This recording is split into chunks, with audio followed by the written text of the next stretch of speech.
कितने लोग हैं मुझे बताइए इस तरह जीवन जीते हैं कि प्रभु मैं बहुत दुआएं करता हूं, आपके साथ चलता हूं, पर मैं देखता हूं प्रभु मुझे अब तक वो नहीं मिला है जो मुझे चाहिए, पर फिर भी मैं विश्वास हो गया बना रहूंगा।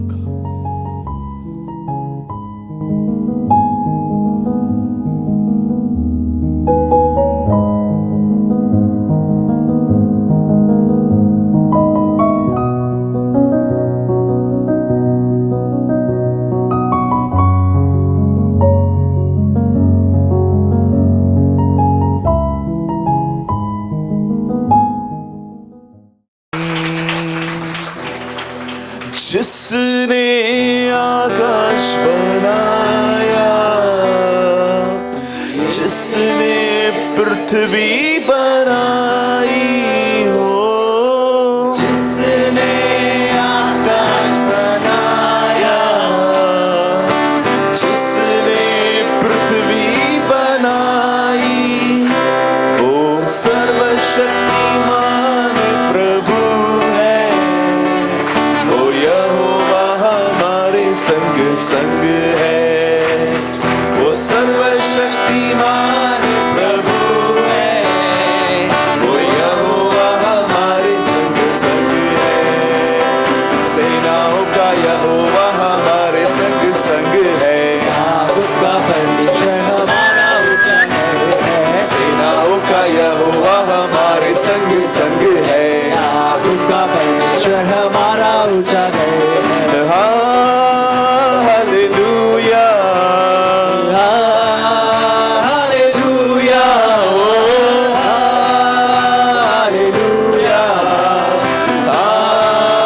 हालेलुया, समुद्र को जिसने डुबागा, जंगल से मार को निकाला, समुंदर को जिसने डुबागा, जंगल से मार को निकाला, हर वादे को करता है पूरा, वो यहोवा हमारे संग संग है, वादे को करता जो पूरा, वो यहोवा हमारे संग संग। आइए तालियों के साथ, सेनाओं का यहोवा हमारे संग संग है, आपका परमेश्वर हमारा ऊंचा है, सेनाओं का यहोवा हमारे संग संग है, आपका परमेश्वर हमारा ऊंचा है। लाजर को जिसने जिलाया, जक्कई को जिसने बचाया, लाजर को जिसने जिलाया, जक्कई को जिसने बचाया, है जिसके लिए सब कुछ संभव, वो यहोवा हमारे संग संग है, इसके लिए सब कुछ संभव, वो यहोवा हमारे संग संग है, उसका यहोवा हमारे संग संग। याकूब का परमेश्वर हमारा ऊंचा है, सेनाओं का यहोवा हमारे संग संग है। याकूब का परमेश्वर हमारा ऊंचा गढ़, क्रूस को जिसने उठाया, शैतान को जिसने हराया, क्रूस को जिसने उठाया, शैतान को जिसने हराया, वो यहोवा का बेटा यीशु है, वो यहोवा हमारे संग संग है, वो यहोवा का बेटा यीशु है, वो यहोवा हमारे संग संग है, सेनाओं का यहोवा हमारे संग संग है, याकूब का परमेश्वर हमारा ऊंचा है, याकूब का यहोवा हमारे संग संग है। याकूब का परमेश्वर हमारा ऊंचा गढ़ है, ओ जय जयकार करें, जय जयकार करें, वो है हमारा राजा, दुख संकट से बचाता, वो है हमारा राजा, दुख संकट से बचाता, हम पर अपनी करुणा करता और करता उपकार, क्यों ना उस पर तन मन हारे, ले अपना अधिकार,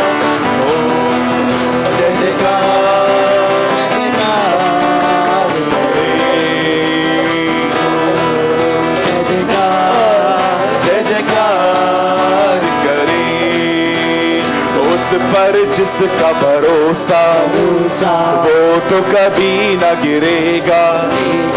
उस पर जिसका भरोसा वो तो कभी न गिरेगा। वो चाहे बीमारी, चाहे गरीबी, चाहे हो आकाल, सब संकट से, सब कष्टों से हो जाएगा पार। जय जयकार, जय जयकार, जय जयकार, जय जयकार करे। सदा मैं स्तुति करूंगा और सदा तुझे याद करूंगा। सदा मैं स्तुति करूंगा और सदा तुझे याद करूंगा। पवित्र आत्मा से भरपूर होकर तेरे लिए जीऊंगा।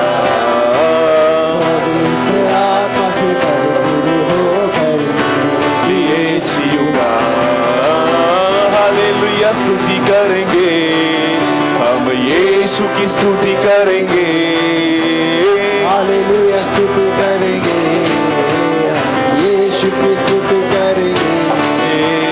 हाँ hallelujah, hallelujah, hallelujah, hallelujah, hallelujah, हाँ hallelujah, hallelujah, hallelujah, hallelujah, hallelujah. सेनाओं का यहोवा हमारे संग संग है। उनका परमेश्वर हमारा ऊंचा घर है। सेनाओं का यहोवा हमारे संग संग है। उनका परमेश्वर हमारा ऊंचा गढ़ है। आराधना करें, आराधना, उपकारों को उसके याद करें, हाथों को उठा के धन्यवाद करें, ऊंचे स्वरों में उसकी स्तुति करें। आराधना करे, आराधना, उपकारों को उसके याद करें, हाथों को उठा के धन्यवाद करें, ऊंचे स्वरों में उसकी स्तुति करें। Hallelujah, hallelujah, hallelujah, hallelujah, hallelujah, hallelujah, hallelujah, hallelujah. तू दया कर, तू दया कर, तू दया कर, तू दया कर, दया कर, तू दया कर। Yes Lord, दया कर, have mercy on us. दया कर, प्यारे यीशु तू दया कर, यीशु तू दया कर, प्यारे यीशु तू दया कर, प्यारे यीशु तू दया कर। आराधना करें, आराधना, उपकारों को उसकी याद कर। थैंक यू जीसस, जो भी तूने किया उसके लिए हम तेरा शुक्र करते हैं। स्वरों में उसकी स्तुति करें। तू दया कर, तू दया कर, तू दया कर, तू दया। यदि आप पाप से बचे हो तू दया तो सिर्फ इसलिए बचे हो क्योंकि उसकी दया आप पर है। उसने आपको पवित्र बनाए रखा है क्योंकि वो आप, ये उसकी दया है।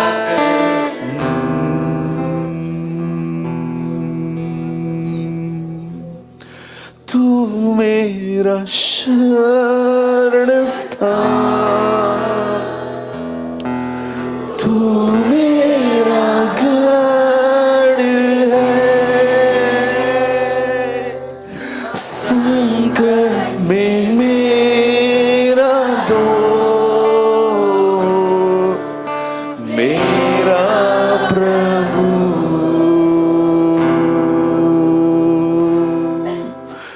तू मेरा शरण स्थान। Come on, worship Him.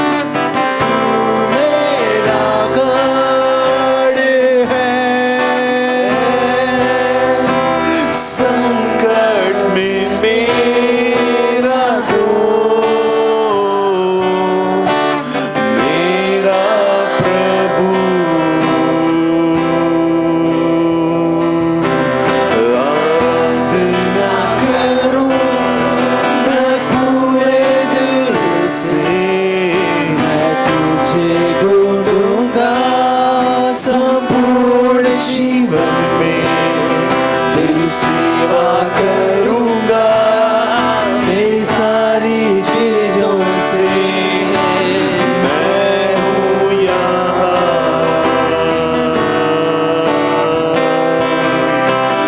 मैं हूँ यहाँ प्रभु, मैं हूँ यहाँ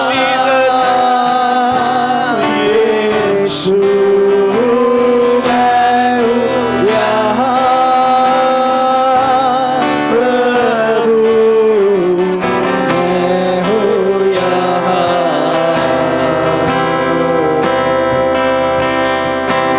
चरवाहा तू मेरा, Yes, you are my shepherd. मेरी तू शांति है, छुपने का स्थान है, छुपने का स्थान है मेरा प्रभु। हम सब गाएंगे, चरवाहा तू मेरा, चरवाहा तू मेरा, मेरी तू शांति है, छुपने का स्थान है मेरा प्रभु।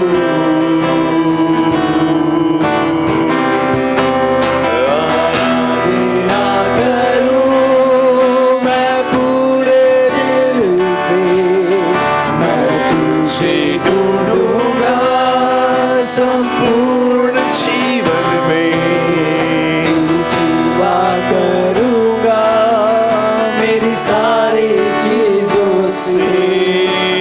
मैं हूँ यहाँ,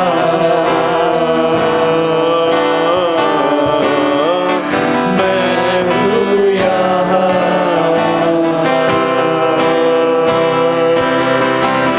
मैं हूँ यहाँ प्रभु, मैं हूँ यहाँ यीशु, मैं हूँ यहाँ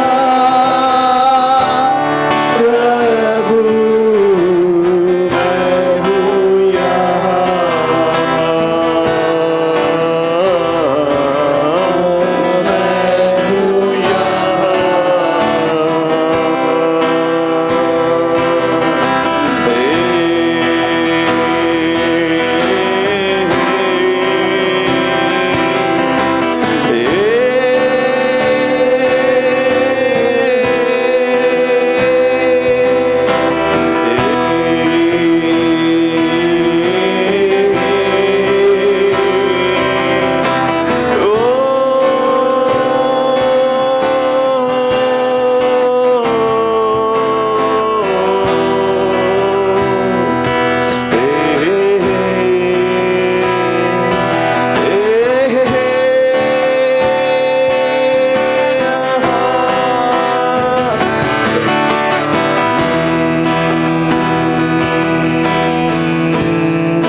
कफारा मेरा तू ही है, सहारा मेरा तू ही है, कफारा मेरा तू ही है, सहारा मेरा तू ही है। मैं तेरी राहों पर चलता रहूं मेरे खुदा, मैं तेरी राहों पर चलता रहूं। अब सब गाएंगे, मेरे खुदा,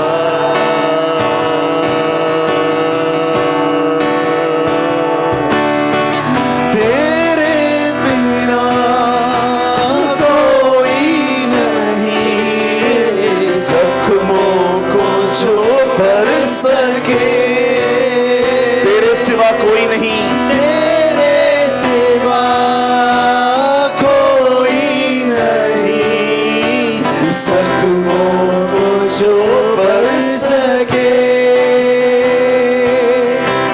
अपने परों में तू छिपा, बाहों में ले मुझे।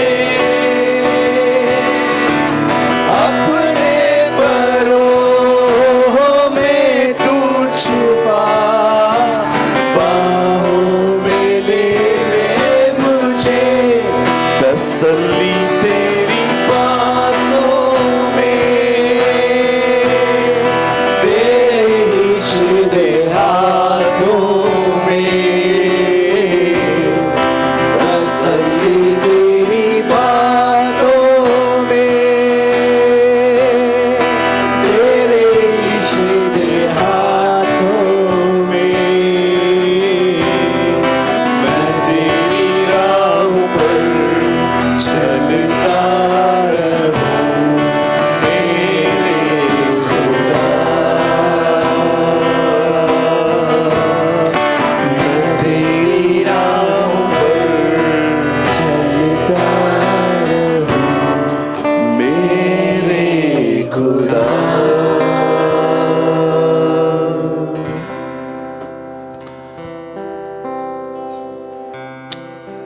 मैं तेरी राहों पर चलता रहूं मेरे खुदा। Sing with mild music.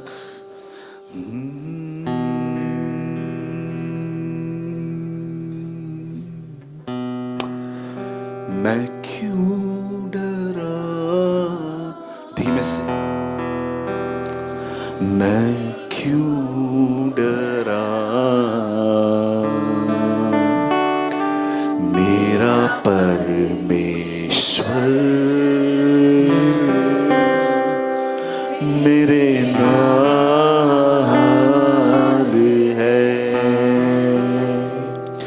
मैं क्यों डरा, धीमे से। मैं क्यों डरा, मेरा जिंदा खुदा, मेरा जिंदा खुदा मेरे नाल है। यीशु मेरे नाल रहना है, डरी ना मैं बस कहना है। यीशु मेरे नाल रहना है, डरी ना मैनू बस कहना है। मैं क्यों डरा, मैं क्यों डरा, मेरा जिंदा खुदा, मेरा जिंदा खुदा मेरे नाल है।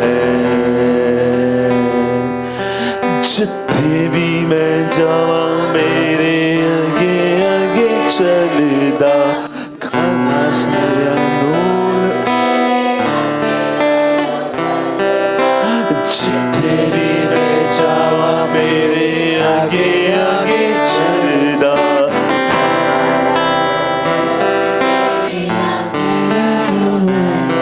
मैं क्यों डरा। Lord you are with me, मैं क्यों डरा, मेरा जिंदा खुदा, खुदा मेरे नाल है। मेरा परमेश्वर मेरे नाल है।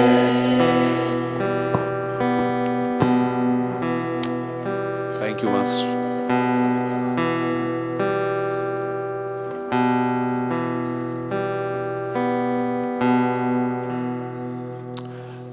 जब कुछ समझ में ना आए तो सिर्फ एक काम करें, अपना हाथ उसे दे दें, वो सही जगह ले जाएगा। जब आप अपनी जिंदगी के ऐसे मोड़ पे पहुंचे जहां पर आपके साथ ऐसी बातें हो रही हैं जो आप नहीं चाहते हो कि ना हो, उस समय एक बेस्ट डिसीजन ये होता है कि प्रभु मैं सब आपके हाथों में देता हूं।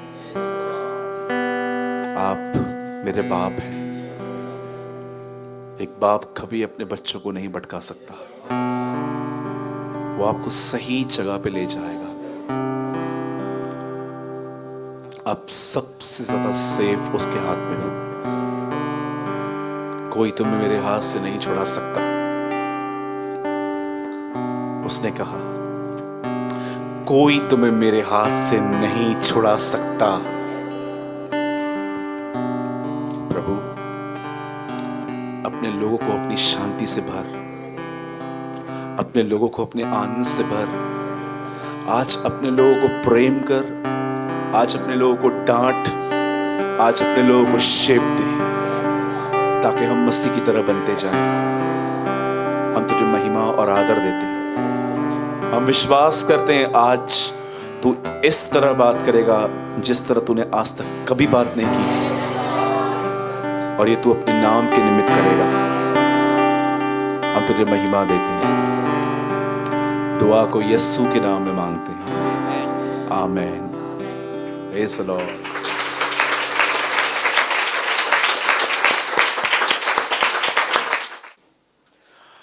फास्टिंग और प्रेयर का आज थर्ड और लास्ट डे है। मैं उम्मीद करता हूं कि आप तीनों दिन फास्टिंग में थे। वड़ा पाव पिज़्ज़ा आपने सब छोड़ा था।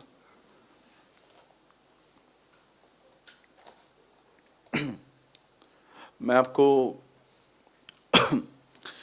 फास्टिंग में रहने का एक बहुत बड़ी आपको मैं ब्लेसिंग बताता हूं जो लोग फास्टिंग करते हैं।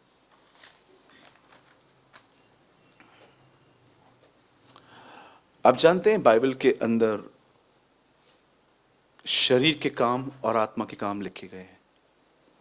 शरीर के काम होते हैं व्यभिचार, झगड़ा, चापलूसी, कानाफूसी, ये सब बातें लिखी हैं। पर आत्मा का काम होता है प्रेम करना, धीरज धरना, शांति, आनंद। कई बार जब हम आत्मा में नहीं होते हैं तो हम कहाँ होते हैं? शरीर में होते हैं। और मैं आपको बताना चाहता हूँ, शरीर से आत्मा में आने में जो सबसे ज्यादा जो चीज आपकी मदद करती है वो है फास्टिंग। वो आपको मदद करती है। मैं आपको छोटा सा अपना अनुभव बताता हूं। कई बार चीजें मैनेज करते करते हम डिस्टर्ब हो जाते हैं और किसी न किसी के ऊपर ब्लास्ट हो जाते हैं, किसी न किसी को कुछ बोल देते हैं। जब भी मेरे साथ ऐसा होता है, मैं अपने आप को एक बात कहता हूं, सूरज तू शरीर में आ गया है। फिर जानते हैं मैं क्या करता हूं?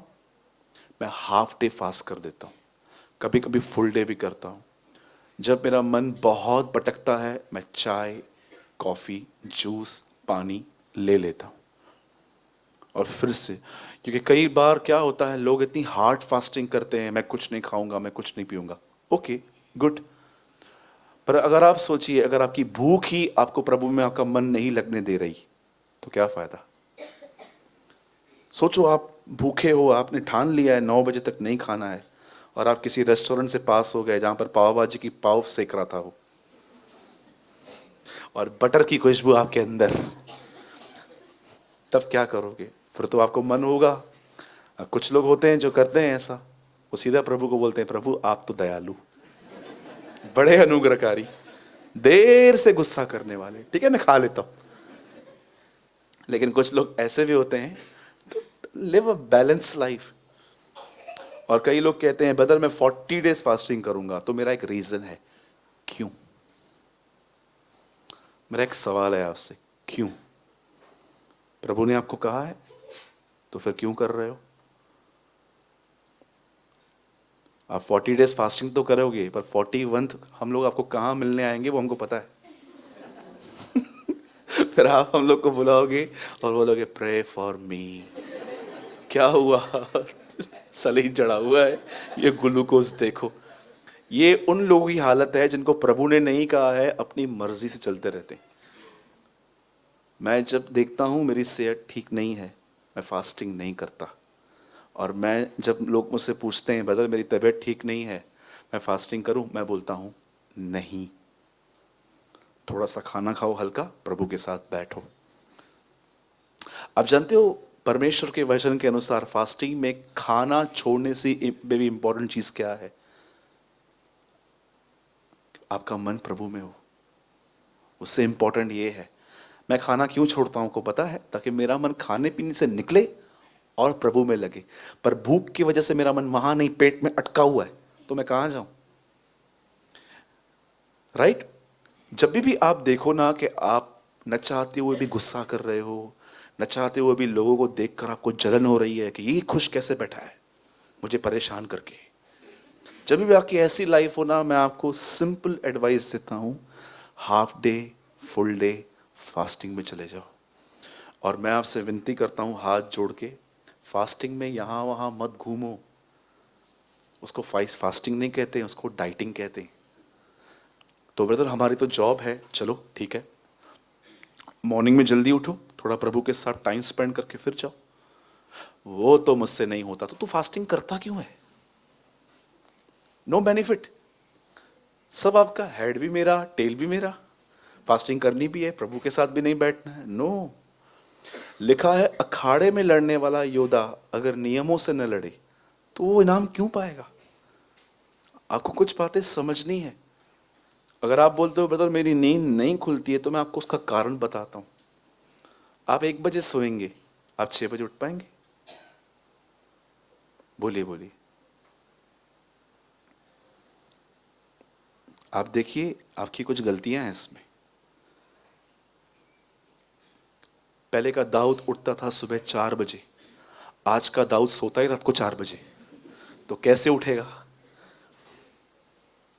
है ना? पहले का दाऊद कितने बजे उठता था? आज का दाऊद कितने बजे सोता है? भाई मैं 4 नहीं, मैं 3 बजे सोता हूं। हाँ वही वही, ख्याल रखिए अपना। मैं इससे पहले कि आज मैं प्रभु का वचन शेयर करूं, मैं 5 मिनट आपको कुछ पहले बताना चाहता हूं जो मुझे प्रभु ने आज दिया है। बहुत औसम है ये। सुनिए,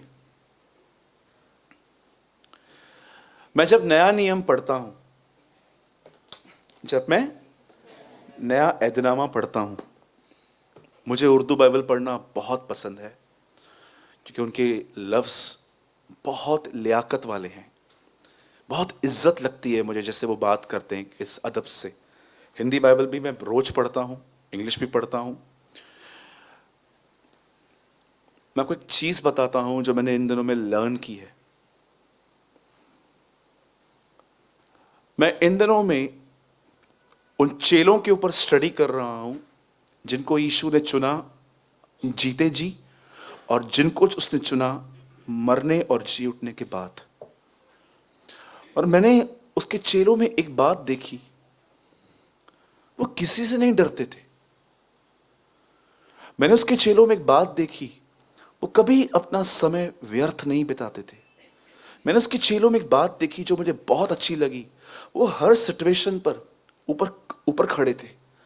चाहे भूख आई, प्यास आई, गरीबी आई। पौलुस एक जगह पे कहता है जाड़े में और उगाड़े में। आप बिलीव कर सकते हो, एक आदमी ठंडी में कपड़े नहीं थे उसके पास, जाड़े में उगाड़ा रहना। जरा सोचिए कि एक आदमी के पास शर्ट नहीं है, रोम की ठंड में वो कांप रहा था, और तिमुथियुस को कहता है जब तू आए तो मेरा कोट लेते हुए आना, जब तू आए तो मेरा भागा लेके हुए आना जो मैं वहां पर छोड़ के गया था। जरा सोचिए ये कैसे लोग थे, इनके पास परमेश्वर ने इतना इन्हें सामर्थ्य क्यों दिया था? उसका एक रीजन है। भाइयों से एक सवाल है,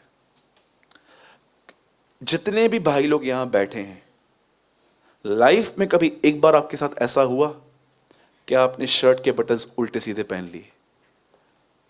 जिन जिनके साथ हुआ है हाथ उठाइए। वो लगभग सभी हैं।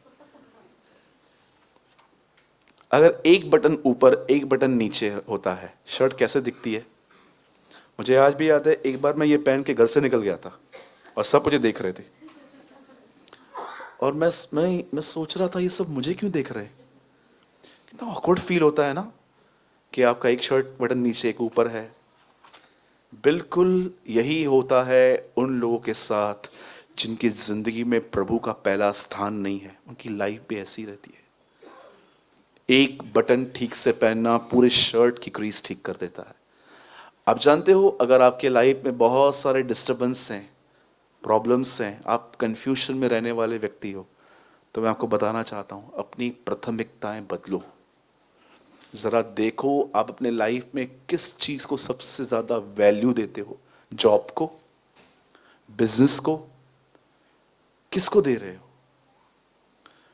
मैं आपको लिख के दे सकता हूं। आप में से कुछ लोग यहां पर जरूर होंगे जिनको मैं कहूं कि मॉर्निंग में जल्दी उठ के खुदा को थोड़ा टाइम दो, तो आपके लिए हार्ड होगा। लेकिन अगर आपका बॉस आपको कहे कि मैं टाइम चेंज कर रहा हूं, पूरे स्टाफ को 1 घंटा पहले पहुंचना है, अगर नहीं पहुंचोगे तो निकलो यहां से, मेरे लिए और स्टाफ रेडी है, मैं आपको सच कहता हूं, आप अपनी नींद खराब करोगे। क्यों? क्योंकि आपके लाइफ में पहला स्थान परमेश्वर नहीं, पैसा है। ये इनर सीक्रेट हिडन थिंग्स होती हैं जो ह्यूमन को पता ही नहीं चलती। अगर आप चाहते हो कि आप खड़े रह सको, तो उसके पहले प्रभु के साथ बैठना सीखिए। मुझे बहुत पसंद है एक वर्ड, भैया 2 लाइट्स बंद कीजिए वहां से, और मैं उसके बाद एक प्रॉपर वर्ड में आता हूं। मुझे बहुत पसंद है ये वर्ड। मैं चाहता हूं आज आप भी इस वर्ड का रहस्य समझ लो। ल्यूक 10 पंकज 10 का 42, 10:42 लूका। आप चाहें तो आप खोल सकते हैं भले, परंतु एक बात अवश्य जरूरी है, और उस उत्तम बाग को मरियम ने चुन लिया है जो उसे छीना नहीं जाएगा। यह चीज मरियम के पास ऑटोमेटिकली नहीं आई थी। मरियम ने चूज की थी कि मुझे ऐसे करना है। मैं मानता हूं इंग्लिश बाइबल में कुछ मिस्टेक्स होती हैं, लेकिन मुझे यह वर्ड हमेशा हिंदी में पढ़ने में अच्छा लगता है। एक बात जरूरी है, और उस उत्तम बाग को मरियम ने चुन लिया है, डिसीजन लिया है, और वो उससे छीना नहीं जाएगा। Please English brother. Only one thing is important. सिर्फ एक चीज जो जरूरी है, Mary has made the right choice and it will never be taken away from her. आप जानते हो, यीशु ने ये शब्द एक ऐसी बहन के लिए कहे जो उसके आदर से पहले, जो उसके पैरों पे बैठ के वो सुनना चाहती थी कि आज वो क्या कहेगा। लेकिन एक और बहन थी, वो किचन में बिजी थी, वो उसके लिए खाना बना रही थी। यीशु ने ये नहीं कहा कि ये है, यीशु ने कहा ये। बेहतर हिंदी लगाइए। मैं आपको इस वर्ड को थोड़ा समझाना चाहता हूं। देखिए, एक पोजीशन है उसके साथ चलना, एक पोजीशन है उसके साथ बैठना। हर वो व्यक्ति जो उसके साथ चलना चाहता है इस पृथ्वी पर, उससे पहले उसे उसके पास बैठना पड़ता है। मरियम जब यीशु उसके घर में आए, तब जानते हो उसने क्या किया? वो उसके साथ उसके पैरों पे बैठी, और उस दिन जो वो कह रहा था वो उसको सुन रही थी। और जब मार्था डिस्टर्ब हो गई काम करते करते, तब यीशु कहता है, सुन, लर्न दिस, ये सीख कि तेरी बहन क्या कर रही है। और हम मसीहों के लिए सबसे बड़ा प्रॉब्लम जानते हैं क्या है? जब हम किसी बात को सुनते हैं ना, और जब हम समझ जाते हैं ना, हमें लगता है हमने पा लिया। No, it's a deception. ये एक धोखा है। आपने समझा है, प्रैक्टिकल नहीं किया है अभी तक। मैं कितनी बार नोट्स बनाते टाइम सोचता था, यस ये मालूम पड़ गया, ये मालूम पड़ गया, ये मालूम पड़ गया। और एक दिन जब मैंने अपनी नोटबुक खोली तो मुझे लगा मैं प्रैक्टिकल कुछ नहीं करता हूं उसमें से। तो मुझे सुनने में मजा आता था। यीशु कहता है देखो इसने एक बात चूज की, एक बटन शर्ट का अगर ठीक से नहीं पहना जाता है तो पूरी शर्ट का सिस्टम खराब हो जाता है, वो शर्ट एकदम अगली दिखती है। जरा सोचिए कितना जरूरी है कि वो स्टेप उठाइए आप जो आपके लिए जरूरी है। मेरे भाइयों मेरी बहनों, इस बात को याद रखना, सिर्फ फैब स्टार्ट हुआ है अभी। कितनी बैड न्यूज़ सुनी है आपने फैब में, आपको पता है कौन सी बीमारियां आपने सोचा था ये कोई बीमारी होती है? वायरस फैला है, लोग मास्क पहन के घूम रहे हैं। मैंने 2020 के बिगिनिंग से ही मैंने ऐसी सी न्यूज़ेस सुनी, और मैंने यूट्यूब पे कुछ लोगों को भी देखा जो कह रहे थे this year will be glorious, ये वो, जबकि पौलुस कहता है दिन बुरे हैं। नो डाउट मसीहों के लिए दिन बहुत अच्छे हैं। मैं विश्वास करता हूं जो लोग इन सब माहौल को न देखकर उसकी तरफ देखते हैं वो बढ़ते जाएंगे, पर इतना भी याद रखिए कि बहुत दिन बुरे हैं, बहुत दिन बुरे हैं। आपने देखा था पहले के लोगों में इतना जल्दी इतना वो मेंटल हैरेस होते थे, जैसे आज आप देख रहे हो सुसाइड देखिए क्या होते हैं ट्रेन के नीचे। मैं एक प्लेस जानता हूं बॉम्बे में जहां पर एवरी दिन 2 से 3 लोग कट के मर जाते हैं, कुर्ला। ऐसा कोई दिन मैंने नहीं सुना है। मेरी जब बहन आती है तो मुझे बोलती है ऐसा कोई दिन नहीं होता है जब मैं डेड बॉडी ना देखूं, कोई ना कोई पड़ा रहता है, किसी न किसी को ले जाते हैं। लोग खत्म हो रहे हैं पंखे से, नसें काट देते हैं, जहर पी लेते हैं, गुम हो जाते हैं, मिसिंग हो जाते हैं स्ट्रेस की वजह से। क्यों आज हम इतने मेंटली वीक हैं? क्योंकि हमारे पास हमने अपने जीवन को, इस कलाम को हमने इग्नोर कर दिया है। प्रभु के साथ बैठें, दुआ करें, उपवास करें, उसकी आवाज़ को सुनने की कोशिश करें। आप इतने स्ट्रांग हो जाओगे मेंटली। मैं आपको बताना चाहता हूं न केवल आप ब्लेस्ड होंगे पर आप अपने परिवार के एक अच्छे प्रबंधक बनेंगे। मैं आपको लिख के दे सकता हूं, आपकी फैमिली आपके पास एडवाइस मांगने आएगी कि मैं इसमें क्या करूं, क्योंकि उन्होंने आपको मैच्योर देखा है। लेकिन अभी भी आपकी मर्जी है।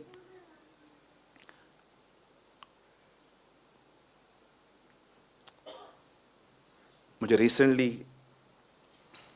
एक बहन ने लेटर लिखा, शी इज फ्रॉम बैंगलोर। जब वो लेटर मेरे पास आया तो उन्होंने मुझे एक बात कही, बोला सूरज भाई मेरी शादी को 2 साल हुए हैं। मैं पहले हुबली में रहती थी पर अब मैं बैंगलोर शिफ्ट हुई हूँ अपने हस्बैंड के साथ। बोलती है ब्रदर मैं आपको 2 ईयर्स से वॉच करती हूँ यूट्यूब पे, और मैंने आपके सभी संदेश सुने हैं, न केवल यहाँ लेकिन जो आप आउटरीच जब जाते हो तो मैंने वो वीडियोस भी आपके देखे। पूरा लेटर इंग्लिश में था। उसने कहा ब्रदर लेकिन मैं आपको बताना चाहती हूँ जिस दिन मेरी मैरिज हुई मेरे हस्बैंड ने और मैंने फैमिली प्लान की, एक बच्चा हुआ हमें। उस बच्चे की परवरिश करते करते मैं बैकस्लाइड हो चुकी हूँ, न मैं प्रभु को समय दे पाती हूँ और मैं इतनी फ्रस्ट्रेट हो गई हूँ। और जानते हो उसने नीचे मुझे क्या लिखा? प्लीज प्रे फॉर मी।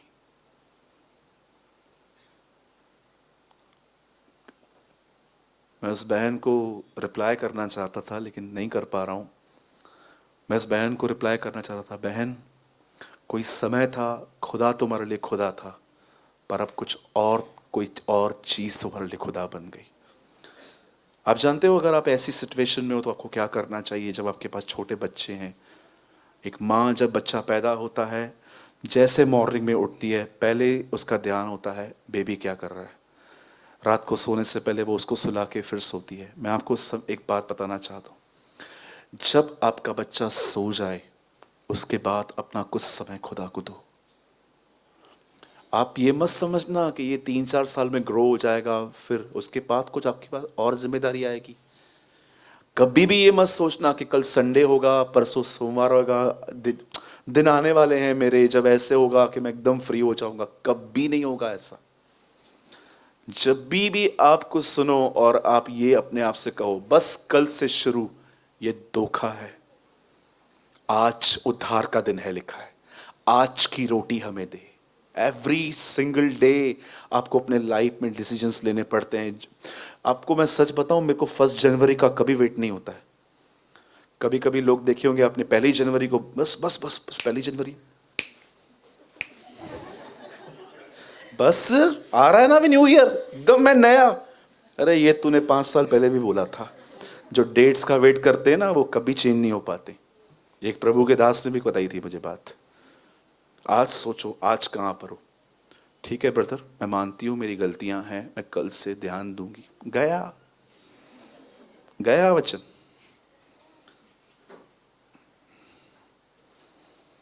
अरे मैं तो आपको ये भी कहता हूं, जिसने ये विश्वास किया ना मसीह कल आएगा, वो आज पाप करेगा। जिसने ये बिलीव किया वो आज आएगा, वो आज बचेगा। यही तो हमारा विश्वास है उस धन्य आशा पर।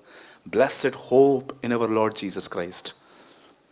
ठीक है भाई, बटन वाला एग्जाम्पल याद पड़ गया। जैसे बटन ठीक से नहीं लगाओगे तो पूरा शर्ट गया, वैसे ही अपने लाइफ की कुछ चीजें ठीक कीजिए, सब कीजिए। और याद रखिएगा, जब मैं आपको कहता हूं प्रभु को पहला स्थान दो, इसका मतलब जरूरी नहीं है कि आपको 6 बजे उठ के ही प्रभु के साथ बैठना है। पर जो समय आपको परमेश्वर काम के बाद देता है, उसमें फेथफुली उसके साथ रहिए। Spend much time with God. बोलो यीशु मसीह की। कितने लोगों ने बात समझी? फ्री। चलिए ठीक है, हम स्टार्ट करते हैं अभी। आइए हम सब बाइबल ओपन करेंगे इस बार, जो भी लेकर आए हैं।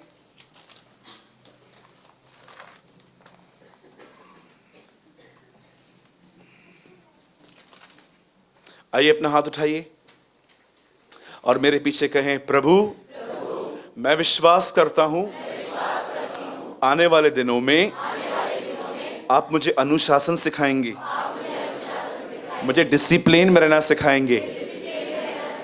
बहुत सालों तक आपका हाथ मुझ पर है, पर मैं विश्वास करता हूं मेरे लिए वो साल है जब मैं आपके हाथ को नहीं, मैं आपके चेहरे को भी देखूंगा। क्योंकि वचन कहता है, धन्य है वे जो शुद्ध हैं, वे खुदावंत को देखेंगे। यस, आमेन आमेन।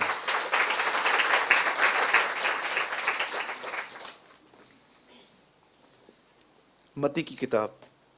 आज का वर्ड आप पहले भी सुन चुके हैं, लेकिन ये एक जेंटल रिमाइंडर है, क्योंकि आप सभी जानते हैं पौलुस कहता है आनंदित रहो। और मैं तुमसे फिर कहता हूं, मैं तुम्हें रिमाइंडर दे रहा हूं। आज का वर्ड सिर्फ एक वर्ड नहीं है, एक रिमाइंडर भी है। और मैंने इतने साल ये कहानी पढ़ी, पर मैं पहली बार पवित्र आत्मा के द्वारा इस कहानी के अंदर एक ऐसी चीज देख पाया जिसने रिसेंटली मुझे बहुत आशीष दी है। आइए हम सब, मैं चाहता हूं आप सब मेरे साथ खोलें मत्ती का 24वां अध्याय।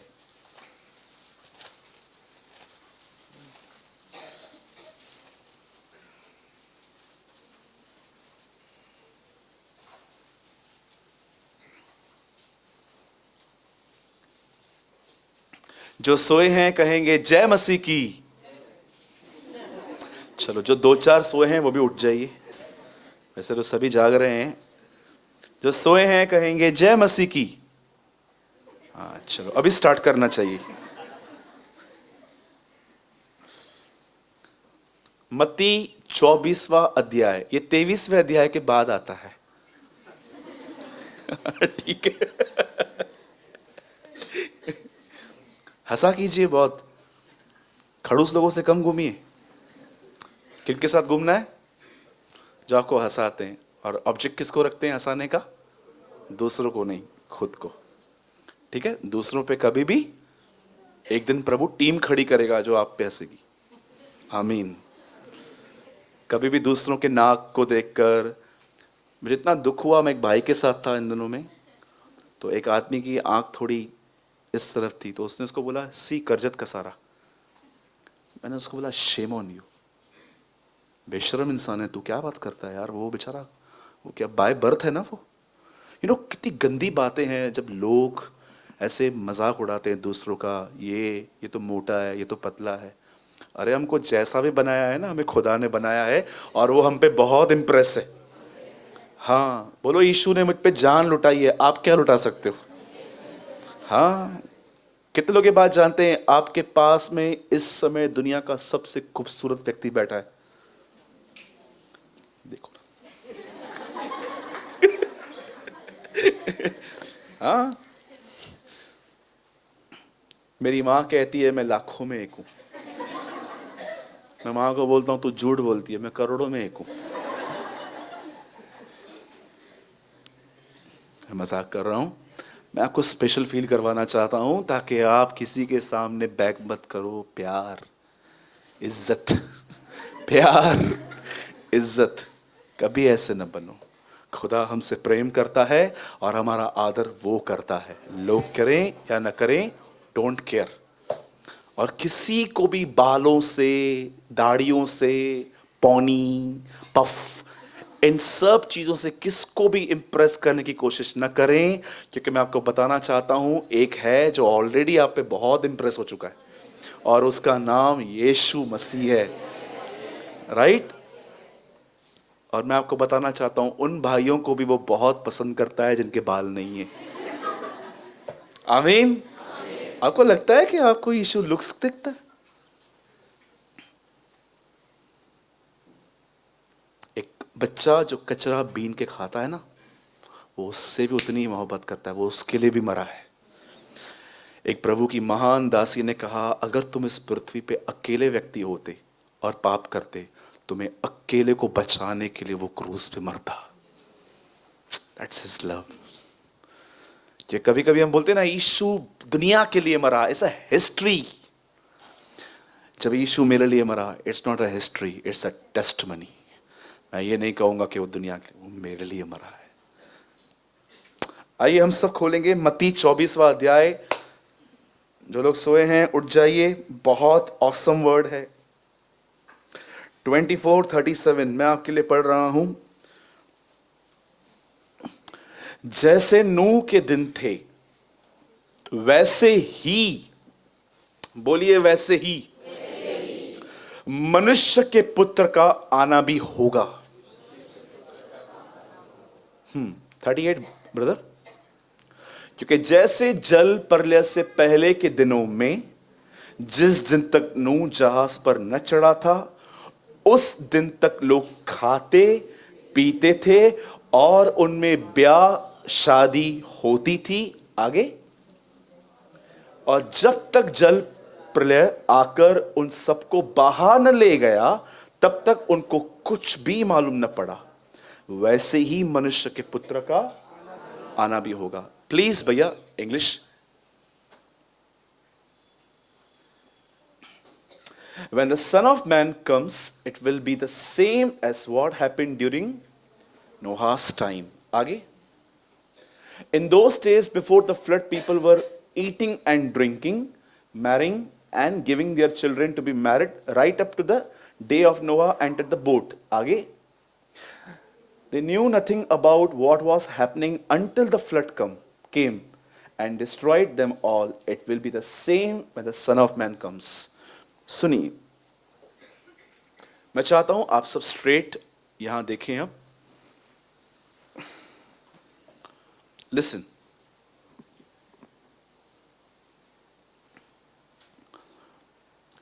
आप जानते होंगे सबसे पहले जिस व्यक्ति ने परमेश्वर का मंदिर बनाया था, उस व्यक्ति का नाम था सुलेमान। लेकिन वो मंदिर ज्यादा समय तक न रहा, उस मंदिर को तोड़ दिया गया। उसके बाद एक और बार प्रभु का मंदिर बना, फिर से टूट गया। लेकिन जानते हो, एक समय ऐसा भी था जब परमेश्वर का मंदिर बन रहा था, और ये इतिहास गवाह है, इस बार मंदिर को बनाने के लिए 46 साल लग गए। ये नए नियम में लिखा है। यीशु ने एक बार कहा इस मंदिर को ढहा दो, मैं इसे 3 दिन में खड़ा करूंगा। यीशु अपने लिए बात कर रहा था। तब वो लोग उसे कहते हैं इस मंदिर को बनाने में 46 साल लग गए और तू कहता है कि इसे मैं 3 दिन में बना दूंगा। नीचे लिखा है वो नहीं जानते थे कि यीशु ने अपनी देह के विषय में कहा था। अब आप सोचिए 40 साल एक मंदिर को बनते हुए थे, वो कितना खूबसूरत होगा। जरा सोचो, आप जब 5 साल के थे तो आप एक जगह से पास हो रहे थे और आपने डैडी से पूछा, डैडी ये क्या है? बेटा कंस्ट्रक्शन चल रहा है। बस सोचिए जब आप 51 ईयर्स के हो गए और एक दिन आप वहां से गुजर रहे थे, आपने देखा अब तक कंस्ट्रक्शन चल रहा है 40 सालों से। जरा सोचिए 46 ईयर्स अगर एक टेंपल को बनाने में लग गए होंगे तो वो कैसे बना होगा। इसीलिए पतरस ने उसे वो टेंपल दिखा के कहा, प्रभु क्या तू उस मंदिर को देख रहा है? और यीशु ने उस मंदिर को देखकर एक बात कही, तुम इस मंदिर को और हर चीज को नाश होते हुए देखोगे। जब उन्होंने ये बात सुनी तब ऐसा लिखा गया कि वो उन्हें पहाड़ पे ले गया और वो उनसे 2 सवाल पूछने लग गए, हमें बता तेरा आना और जगत के अंत का क्या चिन्ह होगा। 2 क्वेश्चंस। मैं इन दोनों क्वेश्चंस के आंसर आज प्रीच नहीं करूंगा, मैं सिर्फ एक प्रीच करूंगा, एक चीज। और जरा देखिए कितनी ऑसम टीचिंग है। आज अगर आपने इसको समझ लिया तो लाइफ बदल सकती है आपकी वहां पर बैठे बैठे। मैं विश्वास करता हूं कि आज का प्रचार जब होगा परमेश्वर आपसे मुलाकात करेगा। जानते हो यीशु ने वहां पर क्या कहा? यीशु ने उनको जगत का अंत भी बताया और उसने उनको यह भी बताया कि मेरा आना कैसे होगा। जब उसने उनसे पूछा कि प्रभु आपका आना कैसे होगा और जगत का अंत कैसे होगा, तब यीशु ने उन्हें कोई डेट नहीं दी, उसने उनको कोई तारीख नहीं दी।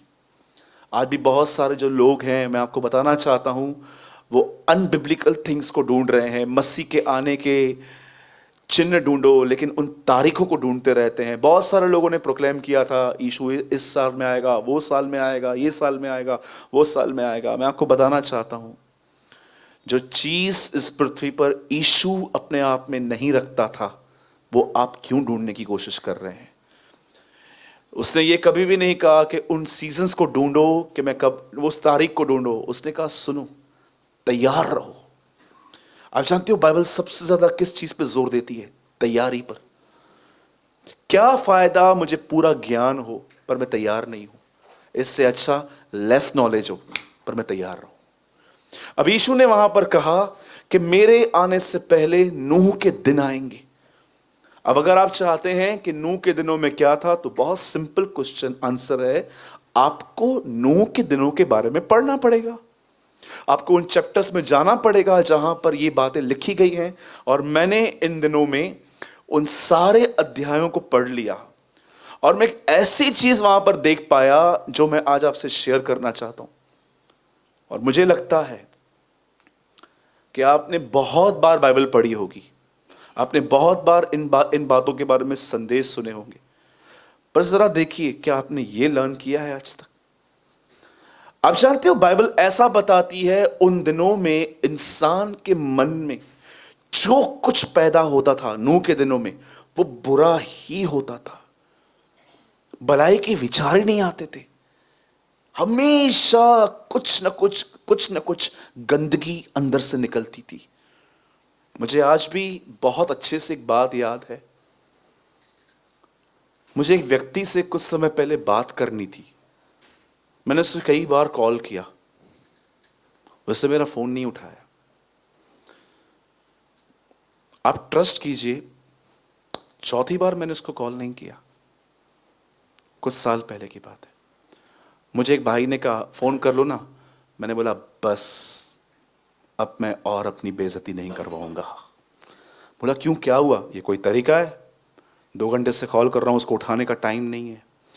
क्या मेरे मन में ये ख्याल आया कि ये फोन नहीं उठा रहा है, सब ठीक है कि नहीं, इसके घर में सब ठीक है, कहीं ये बीमार तो नहीं पड़ा है, कहीं एक्सीडेंट तो नहीं हो गया।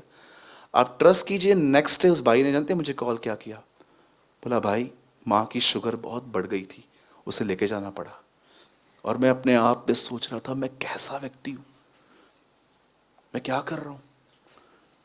कभी कभी आप देखिए हमारे मन में जो पैदा होता है, एक बहन जो बहुत टाइट फिट्स पहनती है, जब वो आपके यहां से गुजरती है आपके मन में क्या ख्याल आते हैं?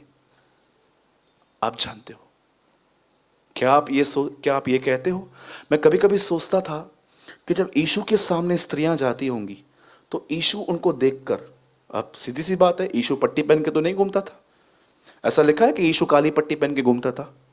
जब यीशु भी किसी स्त्री को देखता था तो जानते हो, मुझे ऐसा लगता है कि जब वो किसको देखता था जो वेल ड्रेस्ड नहीं थी, तो मुझे लगता है वो उनको देख के ऐसा सोचता होगा, ये मेरी वो बेटी है जिस दिन एक दिन मैं इसके लिए बलिदान हो जाऊंगा। मुझे कभी कभी ऐसा लगता है कि जब यीशु किसी स्त्री को देखता था तो वो ऐसे सोचता होगा, ये मेरी वो बेटी है जिसके लिए मैं एक दिन अपने आप को मार दूंगा, मैं बलिदान हो जाऊंगा। आज मैं आपसे पूछना चाहता हूं, क्या आपने उन दिनों के बारे में जाना? ऐसा लिखा है कि उन दिनों में मनुष्य के मन में जो कुछ पैदा होता था वो बुरा ही होता था। आज कभी कभी आप देखिए, माफ कीजिएगा मैं ये बात कह रहा हूं, जरा आप देखिए, आपका जिनमें काम फंसा हुआ रहता है, आप न चाहते हुए भी कितना स्वीटली बात करते हो उनसे, लेकिन जिनमें आपका काम नहीं है उनके साथ आप कितने हार्ड होते हो, कितने हार्ड होते हो आप उनसे। जरा सोचिए, जिसमें आपका काम फंसा हो, गवर्नमेंट ऑफिस में जाके बात करके दिखाओ, जाओ लाइसेंस वाले से टेढ़ा बात करके दिखाओ, उसको बोलो ए लाइसेंस दे चल, बोलेगा क्या? उसका आपका लाइसेंस उसके पास होगा भी ना तो भी आपको 6 महीना यहां वहां भटकाएगा, बोलेगा जा चल। मेरे साथ हुआ है ऐसा। लेकिन आप देखो, जब आप प्राइवेट बैंक में जाते हो तो वहां पर लोगों को बोलते हो पानी लेकर आओ। स्टेट बैंक में करके दिखाओ, क्योंकि आपको पता है प्राइवेट कौन सा है, गवर्नमेंट कौन सा है। जाओ स्टेट बैंक में चल के दिखाओ, कैनरा बैंक में चल के दिखाओ, जो गवर्नमेंट बैंक है वहां पर कुछ करके दिखाओ। लेकिन जब आप प्राइवेट बैंक में जाते हो, आप देखो आपका एटीट्यूड बदल जाता है। कई बार आप, मुझे आज भी याद है, एक दिन मैं लोकल ट्रेन में था तो मैं किसी के सामने से खड़ा हो गया था। 4 लोग बैठते हैं ना, मैं से खड़ा हो गया था। आप उठोगे मैं बैठूंगा तो मैं से खड़ा हो गया था और मैं उनसे इतना सॉफ्टली चल रहा था, मैं उनको बोल रहा, वो मुझे बोल रहे थे, उनके एक रिश्तेदार भी थे वहां पर, तो उन्होंने बोला पानी है क्या? मैंने बोला मेरे पास है, मैं दूं? और मैंने उनको पानी पिलाया, उन्होंने मुझे थैंक यू बोला। और जानते हुआ क्या, जब थाना आया तो वैसे बैठा हुआ था, अपने रिश्तेदार को बोलता है, मैंने बोला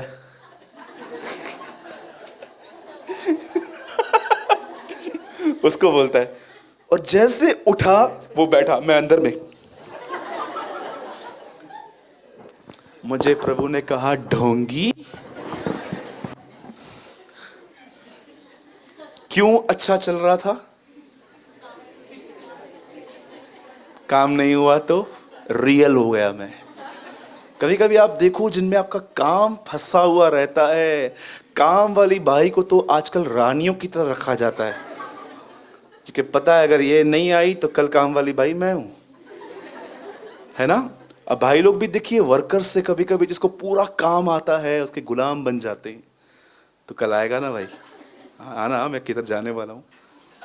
लेकिन जिनमें आपका काम फंसा हुआ नहीं है, ओ हो, उसके बाद देखो उसके साथ आप कैसे, कितने हार्ड हो। इसलिए यीशु ने कहा आओ मुझसे सीखो, क्योंकि मेरा दिल नम्र और दीन है, मैं सबके साथ हार्ड नहीं हूं। मुझे बहुत अच्छा लगता है ये वचन कि उसने इनवाइट किया, आओ और लर्न करो, I am humble and gentle in the heart. ये सारी बातें उन दिनों में थी। जरा देखिए, जब आपको पैसे नहीं होते हैं, माँ बाप से कैसे बात करते हो, लेकिन जिस दिन पैसे आ जाते हैं तू करके बात करते हैं। आज की जनरेशन मालूम है माँ बाप को क्या बोलती है? तू है ही पागल, तुझे तो अकल नहीं है। अगर आप यूथ हैं, मैं आपको एडवाइस देता हूं, रिस्पेक्ट योर पेरेंट्स। आंख बंद करके उनकी मानो। मैं नहीं कहता हूं कि अगर वो आपको कुछ ऐसा सिखा रहे हैं जो प्रभु के खिलाफ है वो करो, पर एटलीस्ट उनका ऑनर करो।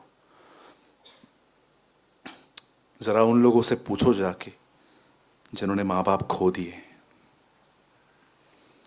उनको कितनी याद आती है कि काश मैंने कदर की होती उसकी। लेकिन बहुत लोग हैं जीते जी कदर नहीं करते हैं। राइट? मैं गलत बोल रहा हूं? ऐसा लिखा गया है परमेश्वर के वचन में कि उन दिनों में इंसान के मन में जो पैदा होता था वो बुरा होता था। मैं प्रभु से कई बार पूछता हूं, प्रभु हमें पाखरू क्यों मिला? ताकि तेरे अंदर कुछ अच्छा पैदा हो। क्यों तूने हमें पवित्र आत्मा दिया? ताकि तुम्हारे अंदर, पौलुस कहता है, मुझ में कोई बलि वस्तु वास नहीं करती, और मैं जानता हूं एक ही बलि वस्तु इन दिनों में हमें वास करती है, पवित्र आत्मा। कौन इस जीव को वश में कर सकता है? उसके बाद लिखा है मनुष्य से तो ये नहीं हो सकता, मनुष्य से नहीं हो सकता। तो एक ही आंसर है, एक ही है जो उसे कंट्रोल कर सकता है, पवित्र आत्मा। आप जानते हो बाइबल बताती है नूह के दिनों में ऐसा हुआ कि जो कुछ इंसान के मन में पैदा हो रहा था वो सब बुरा ही पैदा हो रहा था। और उन दिनों में एक और चीज वहां पर हो रही थी, ध्यान दीजिएगा, एक और चीज वहां पर हो रही थी। आई एम सो सॉरी ये कहते हुए, लेकिन ये सच है। उन दिनों में बहुत सारे लोग अनलॉफुल सेक्स कर रहे थे। याद रखिए, सिर्फ परमेश्वर ने एक ही प्यार को व्यभिचार नहीं कहा है, हस्बैंड और वाइफ। अगर एक पति पत्नी शादी के बाद एक दूसरे को छूते हैं, बाइबल इसे व्यभिचार नहीं प्रेम कहती है। लेकिन अगर वो शादी से पहले एक दूसरे को छूते हैं तो बाइबल उसे व्यभिचार कहती है। आप जानते हो, इस बात को याद रखना, sex is not for man and women, it's for husband and wife. वो एक पति पत्नी के लिए है, आपके लिए नहीं है। इस बात को हमेशा याद रखें। मैं कितने लोगों से मिला इन दिनों में, बहुत सारे लोगों से, जिन्होंने बहुत सीरियस मिस्टेक्स की हैं। प्रभु तो उनको माफ कर चुका है, खुद को माफ नहीं कर पा रहे। बोलते हैं हमने ये किया, हमने वो किया। मैंने उनसे सरेंडर प्रेयर्स करवाई, बोलो कि मैंने खुदा तुझे अपना जीवन वापस दिया। 1 महीने के बाद वापस कॉल, ब्रदर मैं ऐसा हूं, मैं वैसा हूं, मैं ऐसा हूं, मैं वैसा हूं। आप जानते हो उन दिनों में क्या हो रहा था? परमेश्वर ने एक स्त्री और एक पुरुष को एक विवाह में बांधा है ताकि वो एक साथ रहें, अपना वंश बढ़ाएं। लेकिन उन दिनों में ऐसा नहीं था। उन दिनों में तो छोड़िए, स्त्री और पुरुष भी छोड़ो, स्त्रियां स्त्रियों के साथ, पुरुष पुरुषों के साथ पाप कर रहे थे। आप पढ़ सकते हो, लूत के दिनों में भी ऐसा होता था। लूत ने 2 स्वर्गदूतों को बोला आओ अंदर छुप जाओ। अरे वो अंदर छुप गए, पूरा नगर वहां पर आ गया। बोलते हैं निकाल उन दोनों को बाहर। लूत कहता है मेरी बेटियों को देखो, उन्होंने किसी पुरुष का मुंह नहीं देखा है, उन्हें ले जाओ, पर इनको मत करो, ये अतिथि हैं। बोलते हैं नो, वी वांट मैन, हमको वो चाहिए। इतना व्यभिचार बढ़ गया था। जब परमेश्वर ने देखा कि मन में ऐसा पैदा होता है, ये लोग क्या कर रहे हैं, अनलॉफुल सेक्स करते हैं ये लोग। उसके बाद एक और चीज लिखी है, उन दिनों में मनुष्य की गिनती बढ़ रही थी। आज आप देखिए पॉपुलेशन कितनी बढ़ गई है। हम इंडिया में कितने 127 करोड़ लोग रहते हैं, वो भी मैंने 3 महीना पहले पढ़ा था। हर दिन, मैं ये नहीं कहता हूं कि पॉपुलेशन बढ़ना, पर मैं कहता हूं जो उन दिनों में हुआ था वो आज भी आप देखते हो। अब हुआ क्या, ऐसे माहौल को परमेश्वर बचाने की कोशिश कर रहा था, और परमेश्वर ने एक व्यक्ति को देखा जिसका नाम था नूह। और आप जानते हो वो एक ऐसा व्यक्ति था जो, मैं नहीं कहता हूं परफेक्ट था, पर अपराइट था। वो प्रभु के साथ चलता था, और ऐसा लिखा है नूह धर्मी पुरुष था और प्रभु के साथ चलता था। आप जानते हो नूह धर्मी कैसे बना? प्रभु के साथ चलते हुए। एक व्यक्ति अगर कहता है मैं धर्मी हूं, तो याद रखना उसमें धार्मिकता निवास करती है। धार्मिकता का मतलब होता है मसीह का स्वभाव। यीशु ने कहा धन्य हो तुम जो धार्मिकता के लिए भूखे और प्यासे हो, तुम तृप्त किए जाओगे। धन्य हो तुम जो मेरे तरह बनना चाहते हो, मैं तुम्हें बनाऊंगा। उन दिनों में ऐसा था, और परमेश्वर नूह को एक आज्ञा देता है कि सुन, एक काम कर, गोपेर वृक्ष की लकड़ी ले। और उसने अपने 3 बेटों की मदद ली इसमें। हर दिन नूह एक जहाज बनाने लगा। और अब मैं आपको जो समझा रहा हूं, प्लीज इस पे ध्यान देना। आप इस बात को याद रखिए, नूह अपने 24 घंटे कैसे बिताता था। फर्स्ट, वो बोट बना रहा था। सेकंड, वो हाफ डे प्रीचिंग करता था। और मैं आपको बताना चाहता हूं, बाइबल में उस टॉपिक के बारे में भी लिखा गया है जिस टॉपिक को लेके वो उन दिनों में प्रीच कर रहा था। ऐसा लिखा गया है, धर्म का प्रचारक नूह, बोलिए धर्म। ऐसा लिखा गया है, धर्म का प्रचारक नूह उन दिनों में बचा और संसार को दोषी ठहराया। आप जानते हो, जब बाइबल कहती है धर्म तो उसका अर्थ क्या है? तुम उसके धर्म और राज्य की खोज करो और बाकी की सारी वस्तुएं तुम्हें मिल जाएंगी। जब बाइबल कहती है राइचियसनेस, धर्म, इसका अर्थ क्या है? प्लीज आप बाइबल मत खोलिएगा, मैं आपको एक सिंपल वर्ड दिखा रहा हूं ताकि आप इसको समझ पाओ। पंकज, व्यवस्था विवरण 6 अध्याय का लास्ट वर्ड कोट करो। देखो, जब बाइबल कहती है धर्म का प्रचारक, तो धर्म होता क्या है? यदि हम अपने परमेश्वर यहोवा की दृष्टि में उसकी आज्ञा के अनुसार इन सारे नियमों को मानने में चौकसी करें तो यही हमारे लिए धर्म ठहरेगा। That's called righteousness. जानते हो नूह ने क्या प्रचार किया? राइचियसनेस। बंद करो ये सब, उसने कहा। निकलो इन बातों से, मैं एक जलयान बना रहा हूं, मैं तुम्हारे लिए बोट बना रहा हूं। एक आदमी ने तो कहा उसकी बोट इतनी बड़ी थी कि एक स्टेडियम में आ सकती थी। इतना समय लगा, 120 साल तक वो आदमी, सोचो, मॉर्निंग में ब्रेकफास्ट करके अपना काम करता होगा और फिर प्रीच करता था। बोट के बाहर खड़े होके लोग आते थे और वो कहता था, सुनो, कुछ इंसिडेंट होने वाला है। तुमने कभी पानी नहीं देखा है ना, ऊपर से गिरते हुए पानी गिरेगा।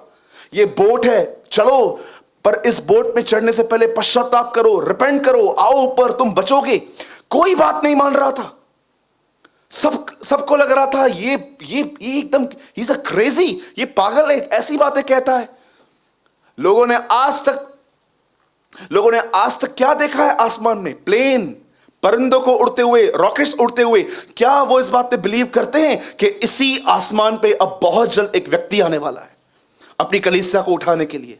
जैसे नूह के दिनों में हुआ था, लिखा है, वैसे ही होगा।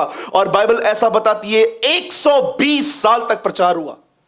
हर दिन बोट बनाई जा रही थी, प्रचार किया जा रहा था, बोट बनाई जा रही थी, प्रचार। और एक दिन ऐसा हुआ, प्रभु ने कहा ओवर, फिनिश। और लिखा है नूह अपने परिवार के साथ गया और प्रभु ने उसका दरवाजा बंद किया। और याद रखिए, अब जो मैं आपको समझा रहा हूं, मैं आप पे से किसी भाई से एक सवाल पूछता हूं। अगर 120 साल आप प्रचार करो और एक आत्मा ना बचा पाओ, सबसे पहले तो मैं आपको बताना चाहता हूं, आप 120 साल कर ही नहीं पाएंगे। अरे मैं आपको कहता हूं, 1 महीना प्रचार करो, 1 महीना, और कोई बिलीव ना करे, आपके अंदर स्लोली डिस्करेजमेंट घुसेगी कि क्या प्रचार करूं, कोई सुनता है क्या? हम कितने जल्दी फेडअप हो जाते हैं किसको सिखाने के द्वारा। हम अपना बिहेवियर ही बदल देते हैं, बैठे रहे, करूंगा ही नहीं मैं तो कुछ तो। उस आदमी ने क्या एटीट्यूड रखा था, उससे गिव अप नहीं किया। मैं आपको बताना चाहता हूं, जब आप किसी को समझाओ ना, ये नहीं ये कर, ये नहीं ये कर, और आप देख रहे हो बिल्कुल रिजल्ट नहीं आती है, मैं आपको बताना चाहता हूं, गिव अप मत करो, दुआएं करो, मसीह को अपने अंदर प्रकट, मसीह को दिखाओ। और आप जानते हो, एक दिन ऐसा हुआ जब वो चला गया। अब मैं आपसे पूछना चाहता हूं इस बात को, उन दिनों में जब नूह बातें कर रहा था, वो उन बातों को समझ क्यों नहीं पा रहे थे? बाइबल बताती है 3 जगहों पे उनका मन था। पहली चीज, खाने और पीने में। बोलिए बाजू वाले को, उन दिनों में लोगों का मन खाने पीने में था। अब ध्यान दीजिए, कितने लोग ये बात जानते हैं, यीशु भी खाना खाता था। खाना पीना पाप है? फिर यीशु ने ऐसा क्यों कहा कि अंतिम दिनों में लोग खाएंगे पिएंगे? जानते हो यीशु क्या समझाने की कोशिश कर रहे थे? वो ये कह रहे थे, लास्ट डेज में तुम लोगों को खाने के लिए क्रेजी देखोगे। इतना टाइम, इतना पैसा, इतनी एनर्जी वेस्ट करेंगे वो खाने के ऊपर, पर वो उतनी एनर्जी मुझे सुनने के लिए नहीं बताएंगे। आज भी देखिए आप, 2-2, 3-3 घंटे लोग ट्रैवल करके जाते हैं। ये तो आपको तो सब शायद यहां वहां मिलता होगा, मैंने अपनी आंखों से देखा है। लोग 2.5-2.5, 3-3 घंटे यहां से लोनावाला, पता नहीं कहां कहां से, जानते क्यों जाते हैं? भोजन के लिए। कई बार आपने देखा है यूट्यूब जो आपके हाथों में रहता है, कभी इतने किचन के इतने इतने इतने चैनल्स थे जितना आज आप देख रहे हो। यीशु कह रहा था कि अंतिम दिनों में ऐसे दिन होंगे जब इंसानों के अंदर खाने के लिए इतनी लस्ट होगी, मुझे ये चाहिए। आज भी आप देखिए, मैं ऐसे घरों को जानता हूं जिसमें खाने की वजह से झगड़े होते हैं। बच्चा बोलता है माँ को मैगी बना के दे, बेटा अब नहीं है, कल लेकर आऊंगी, कुछ और बना के दो, मैगी चाहिए। हो खाने की बात पे झगड़े। मैं एक दिन एक घर में था, अनबिलीवर थे वो बिलीवर थे, पास में अनबिलीवर था। दोनों के दरवाजे खुले थे, मैं अंदर बैठा हुआ था। अचानक मैंने बाजू वाले रूम में देखा, थाली बाहर थाली बाहर, खाने का भजिया वजिया सब पड़ा हुआ था। अब मैं थोड़ा अंदर में इमेच्योर था, तो मैं निकला बाहर।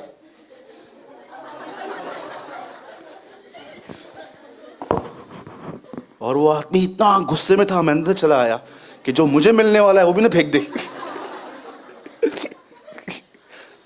क्या करती है, खाना नहीं बनाती। बाप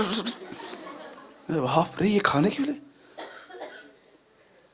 सोचो, जिस टाइम आपको पाव भाजी खाने का मन है और प्रभु आपको कहे खाएंगे कल, आज नहीं। आज क्या खाना है, आज ये खा। नहीं, कितना बड़ा बंधन है कि जो मुझे चाहिए वो मुझे मिलना चाहिए। इसको जानते हैं क्या बोलते हैं? इसको बोलते हैं गुलामी। सब बातें मेरे लिए अवश्य तो हैं, पौलुस कहता है, पर मैं किसी चीज का गुलाम नहीं बनता। इन आखिरी दिनों में आप जानते हो लोगों को क्या देखते हो कलोगे? खाना खाना खाना खाना। मैं एक जगह पे गया था, वहां लिखा था food is God, don't waste it. मैं पढ़ रहा था, बात तो सही है लेकिन थोड़ी उल्टी है। इससे लिखा है फूड इज गॉड, जबकि बाइबल बताती है गॉड इज योर फूड। और कभी कभी आपने देखा है, आप होटल में जाते हो, 3 लोग, कितना ऑर्डर कर लेते हो और आप आधा भर के एक दूसरे को इशारे कहते हो मेरा तो हो गया। ये तो ठीक है, पार्सल मिल जाता है, पर कितने लोगों को ऑर्डर देते टाइम प्रभु का ये वचन याद आता है, बचे हुए टुकड़े उठाओ, डोंट वेस्ट फूड। भले ही वो खुदा नहीं है, पर आप उसे वेस्ट मत करो। मैं आपको सच कहता हूं, मैं एक परिवार को जानता हूं, एवरी सिंगल डे वो एक ही खाना खाते हैं, चावल और तुअर की दाल, 31 के 31 दिन। मैं आपको ऐसे लोगों को दिखा सकता हूं जो 10 रुपए का भजिया 2 पाव सारा दिन चलते हैं। जरा सोचिए आप कितने अनथैंकफुल रहते हैं कई बार, मुझे क्या मिला, मुझे क्या, कितना वेस्ट करके आते हैं आप। मैं धन्यवाद देता हूं उन प्यारे भाइयों का जो एवरीडे चर्च के अंदर खाना बनवा के पैक करके लोगों को देने आते हैं। Brother, I salute you. जो मैं कभी फास्टिंग में रहता हूं ना, जानते हो मैं क्या लर्न करता हूं? हंगरनेस में क्या होता है। मैंने ये लर्न किया है, जब फास्टिंग में भूख लगती है तो कभी कभी मैं उन लोगों का पेन समझ लेता हूं जो भूखे होते हैं। मैंने इतना ब्लेस्ड हुआ, एक दिन मैंने खुद को भूखा रखा था ये समझने के लिए कि भूख होती क्या है। पहले के दिनों में मुझे भूखा रहना पड़ा था कुछ समय पहले, पर इन दिनों में कभी कभी मैं भूख में रहता हूँ ना, मैं लर्न करता हूँ भूख क्या होती है। फिर जानते हो, जब मैं किसी गरीब से मिलता हूँ ना, मुझे महसूस होता है ये आदमी कहाँ से गुजरता होगा। मेरे भाइयों और बहनों, अंतिम दिन ऐसे दिन है, खाने पीने पर लोग का मन लगा रहेगा। खाना पीना पाप नहीं है। ऐसा नहीं है आप रात को कुछ खाना ही नहीं बनाओ, आपके पति मेरे को कॉल करेंगे क्या सिखाया, खाना नहीं दे रही है मुझे वो, बिल्कुल भी नहीं। खाना अच्छे से अच्छा क्वालिटी फूड खाओ, सारा दिन दिमाग इससे मत चलाओ। दूसरी चीज ईश्वर ने जानते क्या कही? उन दिनों में लोग कहां थे? बोलो शादी ब्याह। चलो एक सवाल पूछते हैं, जो भी लोग सेलफोन यूज करते, जब आप किसी से चैट करते हो, बताओ आप क्या कर रहे हो? Clean chat. बोलो मैं रिलेशनशिप मेंटेन कर रहा हूं। यीशु कहता है अंतिम दिन संबंधों के दिन है। आप कभी कभी देखते हो रास्ते पर स्टूडेंट्स, बड़े बड़े लोग बैग ऐसे पहन के। मैंने कितने लोगों को देखा है रास्ते पे,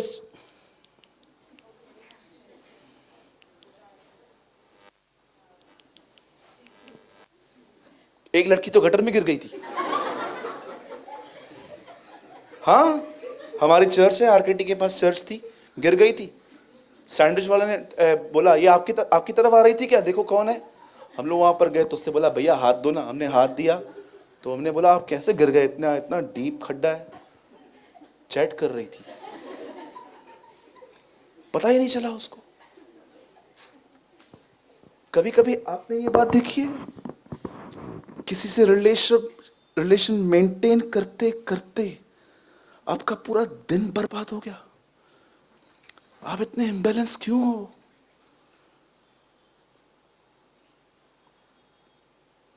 कई लोग कहते हैं ब्रदर हम आपको एक दिन मैसेज करते हैं, रिप्लाई दूसरे दिन आता है।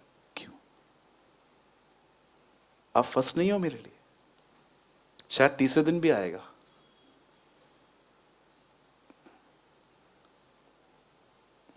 बहुत लोग कहते हैं ब्रदर आपको मैंने मैसेज किया, रिप्लाई नहीं आया। क्यों?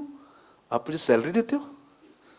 मेरे पास और कुछ काम धंधा नहीं है, मेरे पास खुद का परिवार नहीं है, बिजनेस नहीं है, चर्च नहीं है, मैं वहां नहीं देखूं, बस सारा दिन रिलेशनशिप भी देखता रहूं। परमेश्वर के साथ चैट करते हो आप? हाँ, कभी ऐसा संबंध बना है प्रभु का, आप यहां से बोलो, वहां से बोले, यहां से बोलो, वहां से बोले। बोलिए, यीशु था ऐसा। यीशु ये वाक्य बहुत कम यूज करता था, प्रार्थना में रखूंगा। हम करते हैं क्योंकि हम थोड़े पिछड़े हैं, अब तक संबंध नहीं बनाया। लेकिन यीशु कभी लोगों को नहीं कहता था, जब लोग उसके पास आते थे, प्रभु मुझे ये प्रॉब्लम है, 2 दिन रुक, प्रेयर करता हूं, आंसर आने दे। वो उनको ऑन द स्पॉट बताता था। वो इतना स्पिरिट में स्ट्रांग था, वो जान जाता था कि इस प्रॉब्लम का क्या सॉल्यूशन है। काश हम भी उस तक पहुंच पाए। मैं नहीं कहता हूं संबंध मत रखो, कहीं ऐसा तो नहीं है संबंध ही बनाते रह रहे हो। याद रखिए, अटैचमेंट एक ऐसी चीज है, अगर आप बहन भी हैं, आप भाई भी हैं, आप किसी से भी अटैचमेंट रखो, मैं आपको लिख के दे सकता हूं, जिसके साथ आपकी अटैचमेंट है ना, वो आपसे बुरा भी करने के लिए कहेंगे ना, आपको करना पड़ेगा। वो आपको प्रभु के खिलाफ कचरा डालेंगे, लोगों के खिलाफ कचरा डालेंगे, आपको लेना पड़ेगा। मैं सोच रहा था, आदम ने हवा को क्यों बोला, क्यों खाई, क्यों खाया तूने वो? अरे ये तो छोड़ो, खुद भी खा लिया। क्यों? अटैचमेंट थी। और तीसरी बात यीशु कहता है, अंत के दिनों में एक और चीज लिखी है, लोग पौधे लगाएंगे। बोलो पौधे। हाँ, पौधे लगाना पाप था। यीशु समझा रहा था, लास्ट डेज में लोगों का ध्यान सिर्फ और सिर्फ अपना घर बनाने में होगा, ये घर बनाने में नहीं। इन सब चीजों की वजह से याद रखिए, उन लोगों ने वर्ड को रिजेक्ट किया था, उनके ध्यान वहां थे। अब मैं आपको इस स्टोरी की एक ऑसम लाइन समझाना चाहता हूं, ध्यान दीजिए। उन दिनों में 2 भीड़ें थी, 2 लोग थे। एक लोग ऐसे थे जो दुनिया में एंजॉय कर रहे थे, पर एक व्यक्ति ऐसा था जो बोट बना रहा था। आप में से कितने लोग इस तरह हैं कि आप इस भीड़ से अलग हो गए हो और आप नोहा की तरह हो? और जानते हो नोहा के लिए सबसे ऑसम थिंग क्या थी मेरे भाइयों, मेरी बहनों? वो एक ऐसा काम कर रहा था जिस काम में उसे कोई रिजल्ट नहीं मिल रही थी, पर फिर भी वो विश्वास हो गया, बना रहा। कर सकते हैं आप? कोई है यहां पर जो घंटों भर प्रार्थना करता है, सालों से प्रार्थना करता है, कोई रिजल्ट नहीं देखता है, फिर भी प्रभु को कहता है मैं विश्वास योग्य बने रहूंगा? मैं सोच रहा था नोहा क्या कर रहा था। सबसे पहले एक ऑसम थिंग वहां पर सिखाई गई है, दुनिया का प्रभाव उस पर नहीं था। अरे बहुत लोग जब पवित्र आत्मा से भरे हुए नहीं रहते हैं, नौकरियों पे जाके देखिए गलत एटीट्यूड लेकर आते हैं, लोगों से मिलकर देखो उनकी मिक्सिंग लेकर आते हैं। एक ऐसा व्यक्ति उन दिनों में था जो इतनी गंदी दुनिया में था, पर कोई भी उसका असर उस पर नहीं था। और देखिए ये यहां से तो अलग होकर अपना काम कर रहा था, पर अपने काम में भी रिजल्ट नहीं दिख रहा था। कभी आपने इस बारे में सोचा? एक आत्मा नहीं बचा पाया वो। मैं सोच रहा था क्यों इस आदमी का नाम इतना बाइबल में आया। और जानते हो एक दिन प्रभु इस्राएलियों को क्या कहता है, तुम्हारे लिए नूह भी विनती करे तो भी मैं तुम्हें नहीं छोड़ूंगा। पढ़ा है आपने?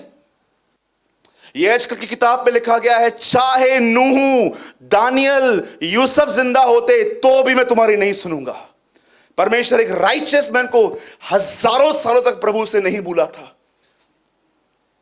पढ़ के देखिए, एक व्यक्ति का दुनिया का कोई प्रभाव उस पर नहीं है, वो वैसे ही जी रहा है और अपना काम कर रहा है, पर वो अपने काम में भी कोई रिजल्ट नहीं देख रहा है, फिर भी वो विश्वास योग्य बना रहा। जरा आप सोचिए, आप दुनिया से अलग हो जाते हो, आप कई बार कहते हो कि ठीक है मैं ये काम नहीं करूंगा, और जब आप कलीसिया में आते हो तो कलीसिया में भी आपको ऐसे लोग मिलते हैं जिनके अंदर पॉलिटिक्स भरी हुई रहती है। मैं कई बार एक जगह पे था, जब मैं पहले था, मैं देखता था कि मेरे पास कोई वर्ल्डली फ्रेंड नहीं था, मैं किससे बात नहीं करता था। और जब मैं प्रभु में आ गया, मैंने सोचा कि मैं प्रभु के लोगों के साथ नाता रखूंगा। और जब मैं उनके साथ नाता रखता था, मैं उनमें भी कुछ ऐसी बातें देखता था। मैं बोलता रहा, प्रभु मैं यहाँ से भी अलग हो गया हूँ, अब मैं यहाँ पर हूँ, यहाँ पर भी ये बातें फेस कर रहा हूँ, ये है क्या? मैं शिकायत करता था। पर मेरा एटीट्यूड बदल गया उस दिन जिस दिन मैंने नोहा के लिए पढ़ा। एक व्यक्ति संसार से अलग होके खुदा का काम कर रहा था, उसमें भी वो रिजल्ट नहीं पा रहा था, फिर भी वो फेथफुल बना रहा। कितने लोग हैं मुझे बताइए इस तरह जीवन जीते हैं कि प्रभु मैं बहुत दुआएं करता हूं, आपके साथ चलता हूं, पर मैं देखता हूं प्रभु मुझे अब तक वो नहीं मिला है जो मुझे चाहिए, पर फिर भी मैं विश्वास योग्य बना रहूंगा। और यही वो व्यक्ति था जो 150 दिन पानी के ऊपर तैर रहा था अपने ही बोट में। एक दिन वो नीचे उतरा, और आप देखिए हम सब उसी में से निकले। यदि आप इस रविवार की सुबह इस कलीसिया के अंदर परमेश्वर का वचन सुनने आए हो, तो आज परमेश्वर आपको एक ही चीज कहना चाहता है, my son, my daughter, be faithful. विश्वास योग्य बने। और जब मैं आपको कहता हूं विश्वास योग्य बनो, तो जानते हो उसका अर्थ क्या है? इसका अर्थ क्या है? मैं परमेश्वर पे भरोसा करने वाला व्यक्ति हूं, पर अब परमेश्वर मुझे कह रहा है ऐसा व्यक्ति बन जिस पे मैं भरोसा कर पाऊं। इसे कहते हैं विश्वास योग्य बनना। आप कहोगे ब्रदर मैं परमेश्वर की नजर में विश्वास योग्य बनूं, इसका अर्थ क्या है? एक ऐसा व्यक्ति बनना जिस पर परमेश्वर भरोसा कर सके। आप जानते हो इस दुनिया में सबसे पहले किस आदमी पे प्रभु ने भरोसा किया था, पर वो खरा नहीं निकला? अय्यूब। प्रभु ने उसके लिए डेविल को कहा था, तू इसको देखता है, ये सीधा है, खरा है, बुराई से दूर रहता है। लेकिन अय्यूब अपने खरेपन पर अधिक समय नहीं बन पाया, और आप देखते हो 3 अध्याय के बाद उसने प्रभु को कोसना भी शुरू कर दिया। वो टूटा, वो नीचे गिरा। आज मैं आपसे एक सिंपल बात पूछ के मैं आपको सबको खड़ा कर रहा हूं, जस्ट मुझे एक बात का आंसर दीजिए। और मैं बड़े आदर से ये क्वेश्चन आपसे पूछ रहा हूं, मुझे इसका आंसर यस और नो में नहीं चाहिए, पर मैं चाहता हूं आप इस सवाल को आप अपने दिल में रखें आज। क्या आपने अपने आप को प्योर बना के रखा है?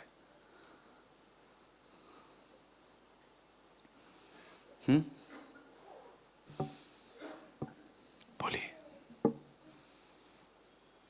क्या आपने अपने आप को प्योर बना के रखा है? थॉट्स में, बोलने में।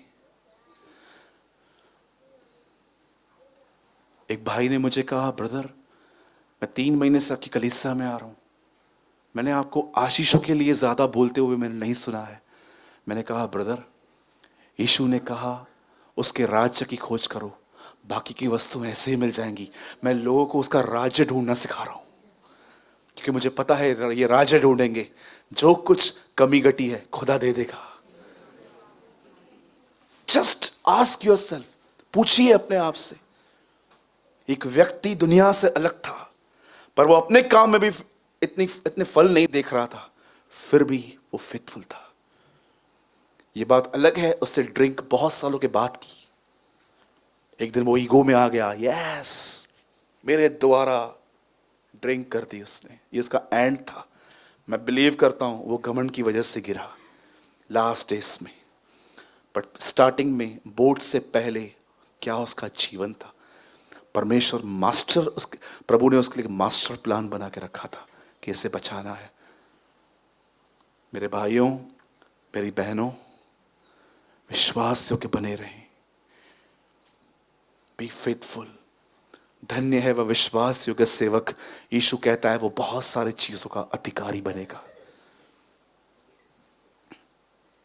मैं आपको सच कहता हूं, अगर आप अपनी गवाही प्योर रखोगे ना, मैं आपको बताता हूं, आप मेरी तरह मिसअंडरस्टूड किए जाओगे।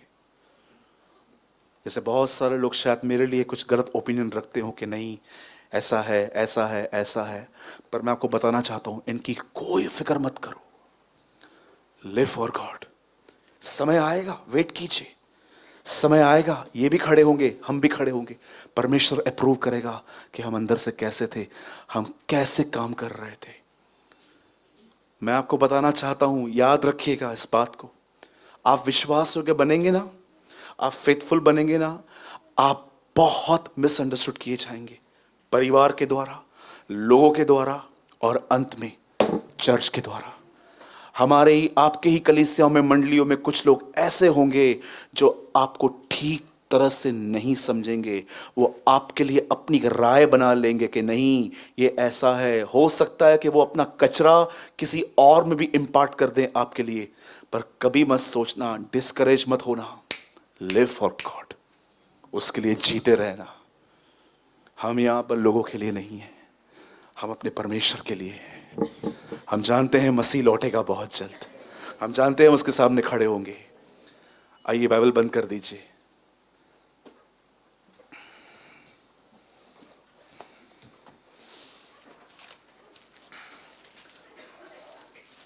पंकज भाई एक वर्ड कोट कीजिए और ये पढ़ के आप सब खड़े हो सकते हैं।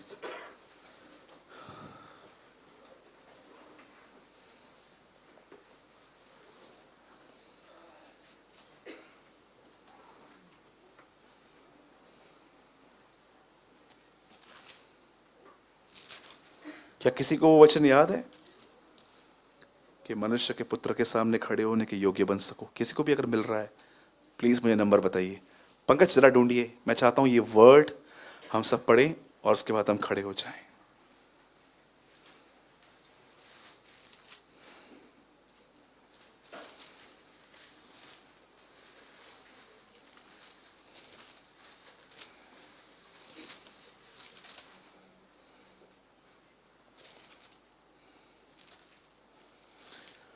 ध्यान दो कि उस दिन तुम उसके सामने खड़े होने के योग्य, इसलिए जागते रहो और हर समय प्रार्थना करते रहो कि तुम इन सब आने वाली घटनाओं से बचने और मनुष्य के पुत्र के सामने खड़े होने के योग्य बनो। यीशु कहता है दुआओं में रहो, सचेत रहो कि एक दिन मैं आऊं, तुम फेस टू फेस मुझे देख सको। अदन की वाटिका के बाहर पहली चीज प्रभु केन से जानते क्या कहता है? तेरी शक्ल नीचे क्यों है? यू नो ये ओल्ड टेस्टामेंट है, लेकिन यीशु कहता है उस दिन जब ये घटनाएं हो तो अपनी शक्ल ऊपर देखना, क्योंकि तुम्हारा छुटकारा निकट होगा। हम उसके सामने खड़े होने के योग्य बन सके। आमीन। कितने लोगों ने समझी बात? आज एक व्यक्ति दुनिया से अलग था, अपने काम में भी उसे फल नहीं मिल रहे थे, तो भी वो फेथफुल था, विश्वास योग्य था। प्रभु हमें ऐसा बना